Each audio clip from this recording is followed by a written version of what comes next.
Hello and welcome to the Good Grief Podcast. Today is October 23rd, 2018. 2 days ago was actually the 74th birthday of my late mom. Funny thing, the word late makes it seem like she'll show up, but she is gone. And to tell you the truth, from what I remember, Mom was very much of an on-time lady. So here I am, son to her Mother Earth, one small step to her harvest moon. Shame when the early bird catches the germ and gets taken too soon. Newsflash, we're all gonna die, so why don't you just decide to enjoy the ride and laugh with the air like you care, but you don't, and you're broke and you love it anyway. The Good Grief Podcast hopes to relieve those who grieve, where it's all about life and death, but it isn't all life or death. A conversation where art and heart collide. So sit, stand, drive, or lie down under covers to laugh and cry. The podcast picks up after the fall, after death, and before life, and choosing to live again, to examine what aspect of them is in you. If we're to suppose there are 7 stages of grief, I believe the 8th stage or the 9th stage, depending how you look at it, is taking the stage itself. There's always grief, but now we can teach. So each week we will hear from someone who has lost a parent, taken before their time, yet has somehow found a way back to themselves. Today I am joined by Maya Kumits, who I'd like to say speaks in ohms more than poems, a rock-climbing, silk-spinning mother of dragons, co-founder of the Spring Meditation, which I'm sure you should all check out, a practicer of Vedic meditation, and really happy to have Maya in studio today. Hello and welcome. You rock climb quite a bit, actually. I do. Now, did you always have this kind of adventurous spirit, or did that come a little later on in life, or?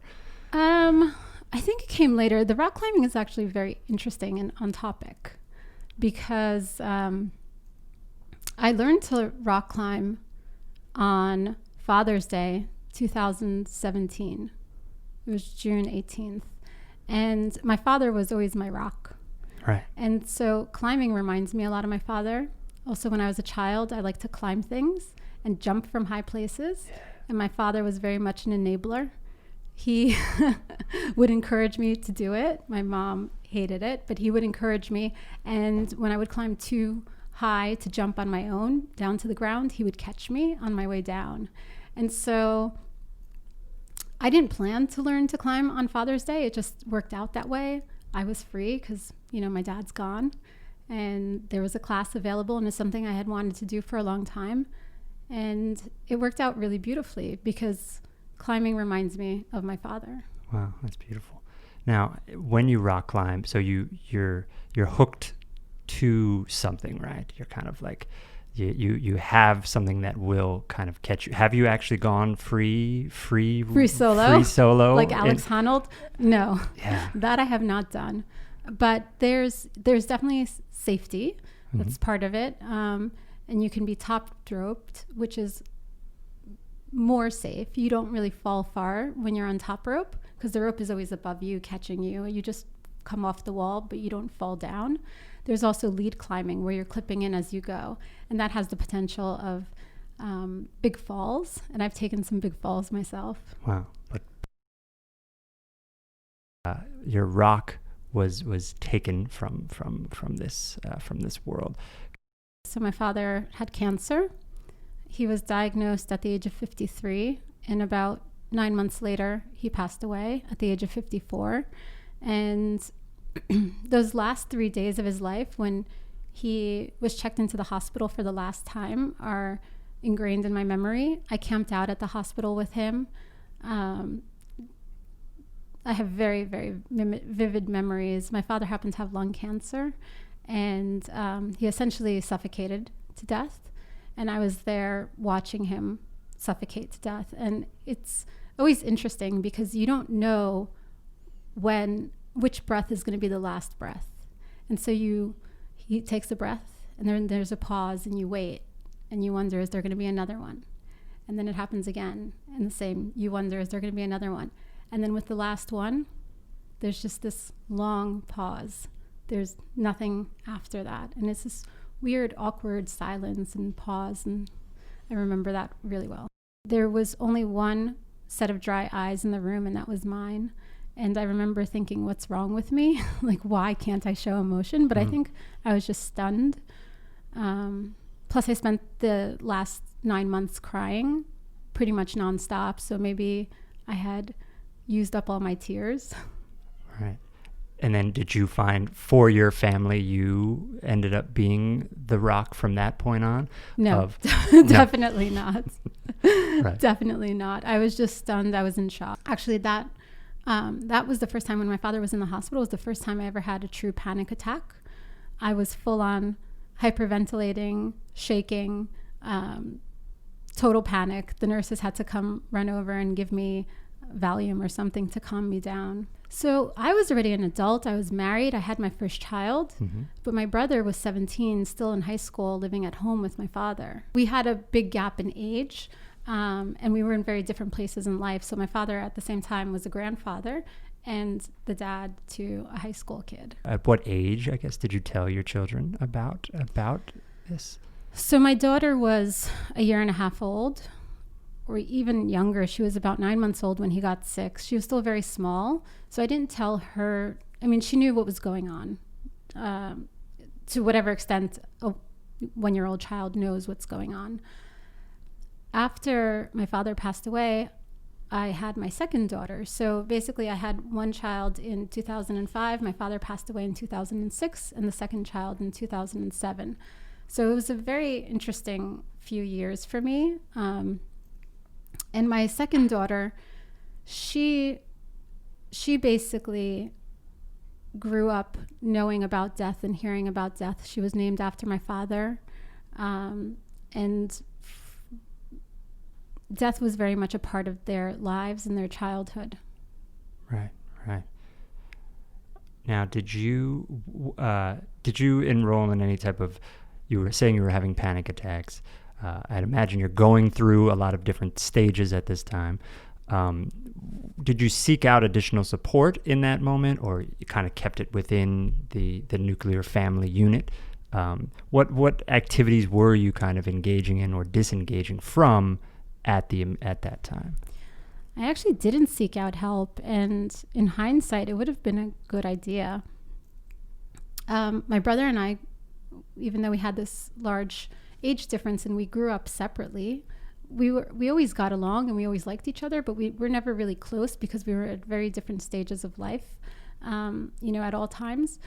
We grew very close when my father got sick because we relied on each other. So, he would call me when he was going through a lot of emotions with whatever was going on. I would call him, and we really bonded. So my brother was a big help through this entire process. So I remember when my father passed away, immediately after, I felt like time should stop. And I couldn't understand why people were still going on about their lives and life was still happening, because it felt like my world just fell apart and I wanted to hit pause on life. But like I said, the world didn't stop. Things kept happening and life kept progressing. And I got back into life pretty quickly. I had to, because I knew that my father would not have wanted me to be sad. So in many ways, I found myself going out and doing things that I didn't want to do because I knew that it would upset my father if he knew that I was sitting around crying. So I got back into life pretty quickly. As far as grief goes, I carried around this hole, this emptiness inside for many, many years, almost a decade. It took a very long time. My brother, his grieving process was significantly shorter. He didn't love my father any less, but he was able to process it much faster than I was. And I don't know if it's because he was younger and didn't know him as long, didn't spend as much time with him.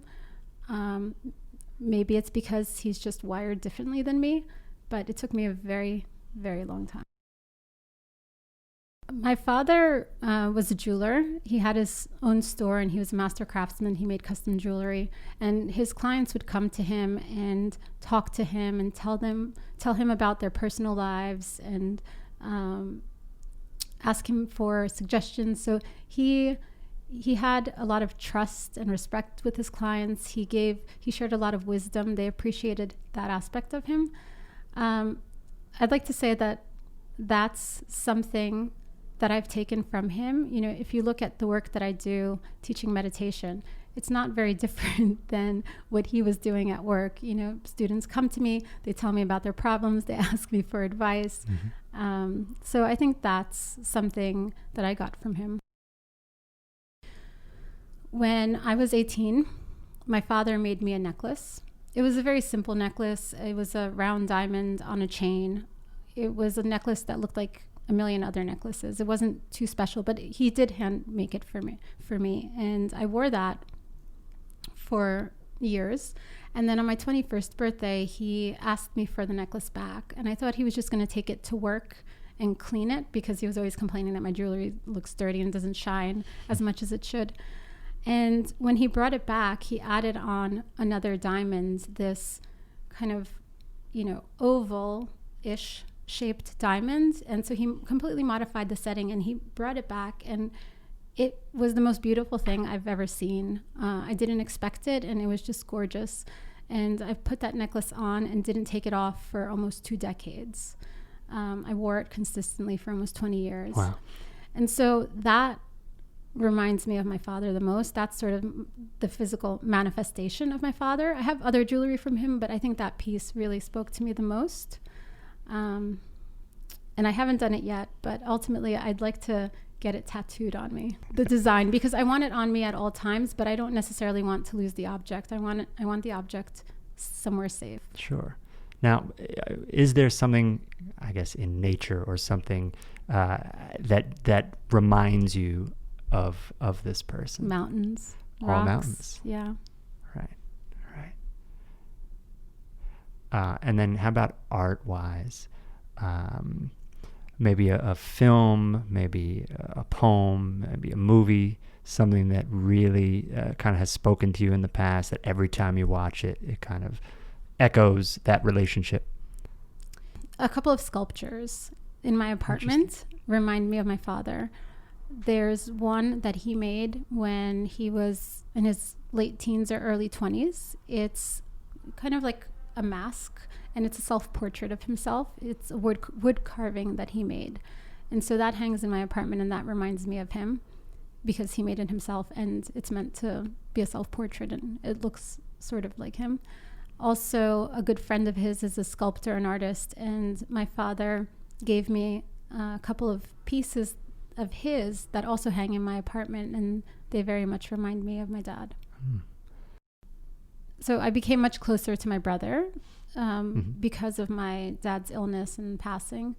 My relationship to my mother did not change, I would say. If anything, it got worse because now we had to constantly deal with each other, and the fights didn't really stop. There was a good friend of my father's who lived in San Francisco, who was like a father figure. And I did talk to him on a regular basis, and he kind of stepped in and took the place of my father once he was gone. But now he's passed away as well. Right.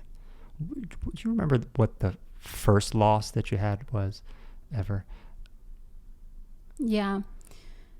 I was 13 years old, and it was the mother of my mother's second cousin.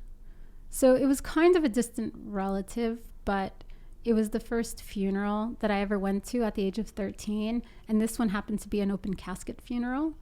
So it was very weird Right. being 13, seeing an open casket, dealing with death for the very first time. And then 3 years later, my own grandfather died. Has the loss affected your connection to religion in any respect? Raised Jewish, I believe. That's a good question. Right. And how did that change from that point? I was never. Yes, I am Jewish. I'm from Eastern Europe, where we weren't allowed to practice, and we ended up in the U.S. due to religious persecution. And so we basically came to the U.S. and started learning about Judaism and what it is. I was the typical Jew who went to synagogue on high holidays twice a year, and that was pretty much it. But, I identified as Jewish. My father was certainly faithful. Like, he even got circumcised as an adult just to show his devotion. And he would, donate money to the synagogue on a regular basis. And it was a big part of his life. And when my dad died young, and in the way that he died, which was filled with pain and suffering, my relationship to God and religion was definitely strained. I started calling myself agnostic. I didn't want to go to temple. I didn't want to do any of that stuff. I couldn't understand how someone like my father could be taken away. He was a good person. He treated other people really well. He took care of himself. He watched what he ate. He was always so particular and tried to be healthy, and suddenly he was just struck down. Right. And that can be a common reaction immediately. Now, has that changed years later at all, or you still kind of are feeling similarly? I am no longer agnostic. I'm certainly spiritual. I am Jewish by birth, and culturally, I'm definitely Jewish without denial. But as far as religious practices go, I'm not interested in any sort of organized religion. I am spiritual, and I do believe in God. Right. But do any of these cultural practices remind you of times shared with family that you'd want to pass on, or you're building your own life with your own family? I'm not passing on the religious practices. Right. No. How about in terms of afterlife? Do you have a belief in an afterlife? I'd like to know an idealized version, as well as what you truly believe. They're the same, the Sure. Idealized and what I truly believe. And I do believe in an afterlife. I believe that we just reconnect to nature and the universe that's always there and always exists. So it's not that, it's not that there's going to be a me somewhere. There's going to be the me without my body. The purest essence of me will still exist. My father is not gone. Right. So if you could have that conversation, another conversation with your father, what would you say to him, first of all? What one sentence or one word?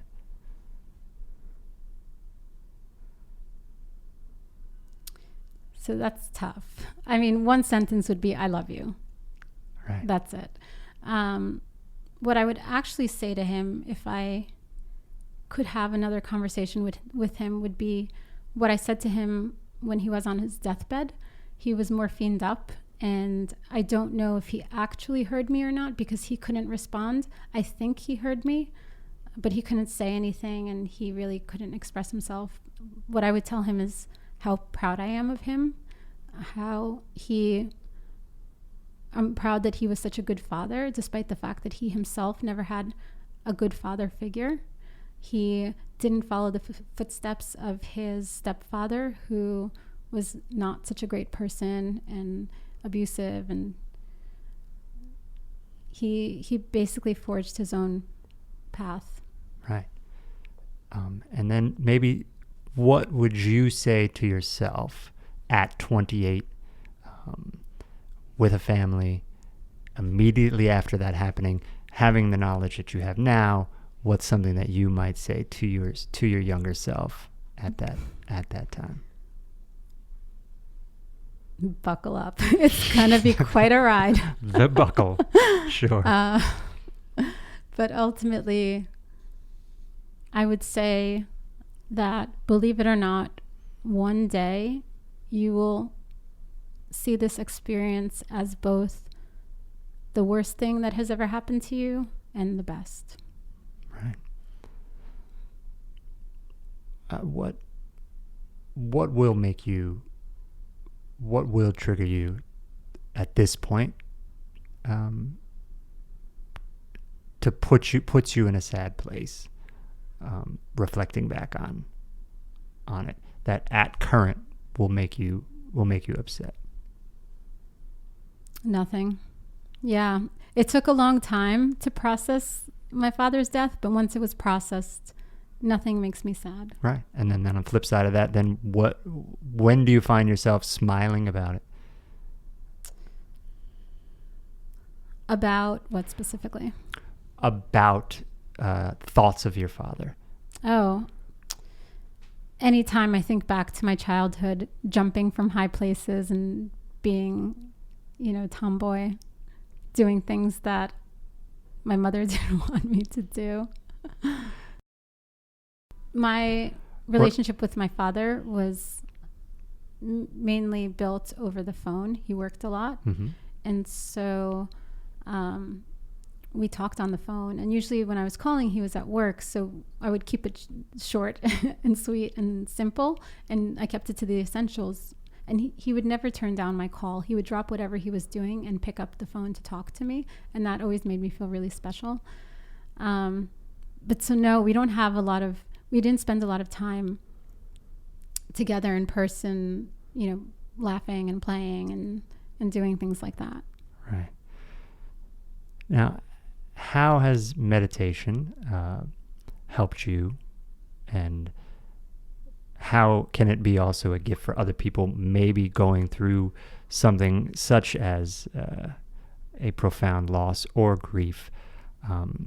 I know from what my rudimentary knowledge of meditation is, you sitting with an empty mind, but when things are creeping in that have to do with something of that, is it right to acknowledge them? So first, I'd like to address the misconception that sure. You sit with an empty mind. Our minds are not empty. Our minds are full. And that happens in meditation as well. It is possible to take your mind to the point where it's still and quiet. Just like the surface of the ocean is always active, the bottom of the ocean is always still and quiet. And in meditation, that's what we do. We take the mind like an anchor down to the bottom of the ocean, but it doesn't stay there very long. So thoughts are very much a part of meditation. Meditation absolutely helps process grief, along with many other things.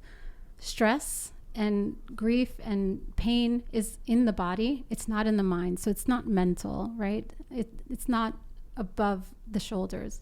It's all in the body. And what our brain does is it pattern matches these sensations that come up from our body and thinks like, okay, what is this? Like, what is this like? And tries to create a story around it.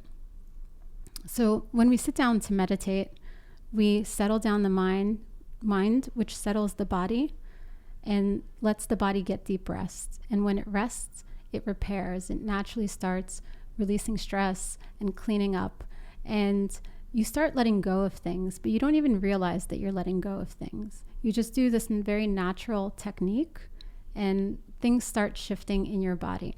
And over time, through a consistent practice, you find yourself reacting a little bit less. Now, sometimes in meditation, you get the flavors of whatever is happening. So you might feel grief, like, let's say you're brokenhearted over the loss of a loved one. Mm-hmm. You might feel it in your chest, like this heaviness in your chest. So in meditation, you might feel that sensation, that physical sensation.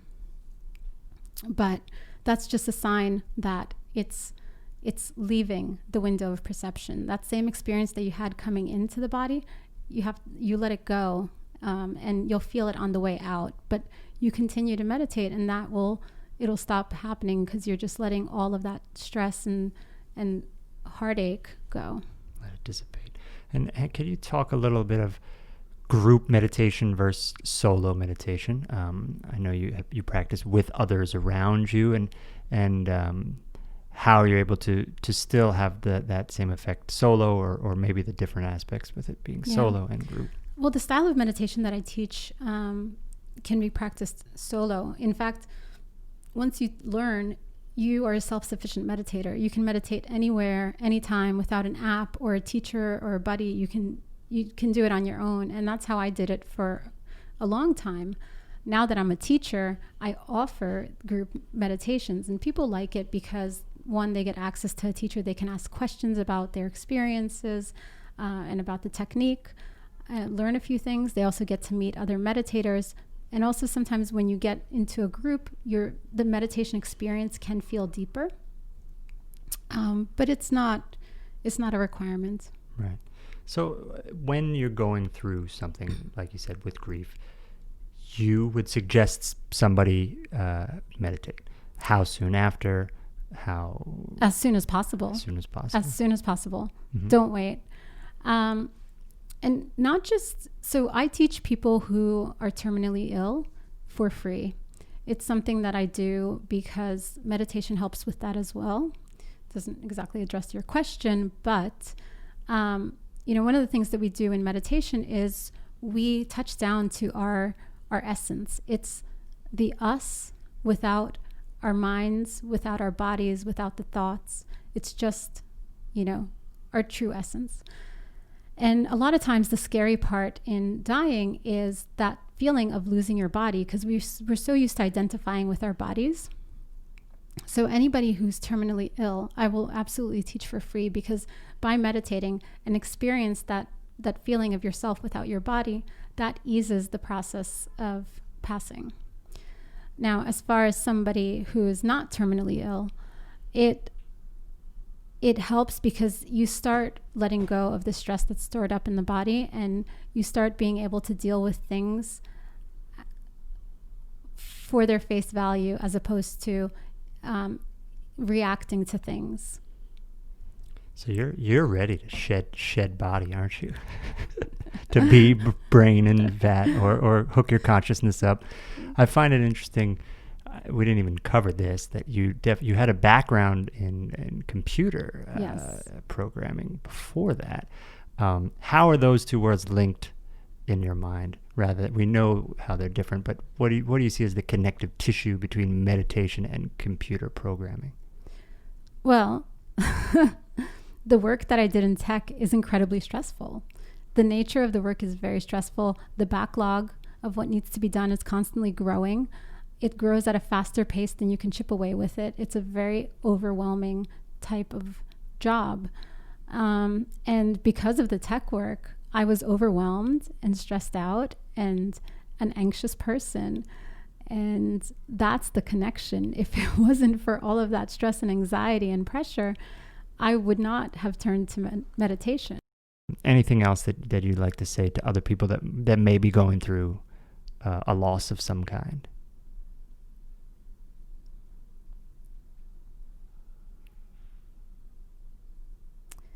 When my father passed away, at his funeral, one of my friends who lost his mother as a teenager said to me, "It will get better."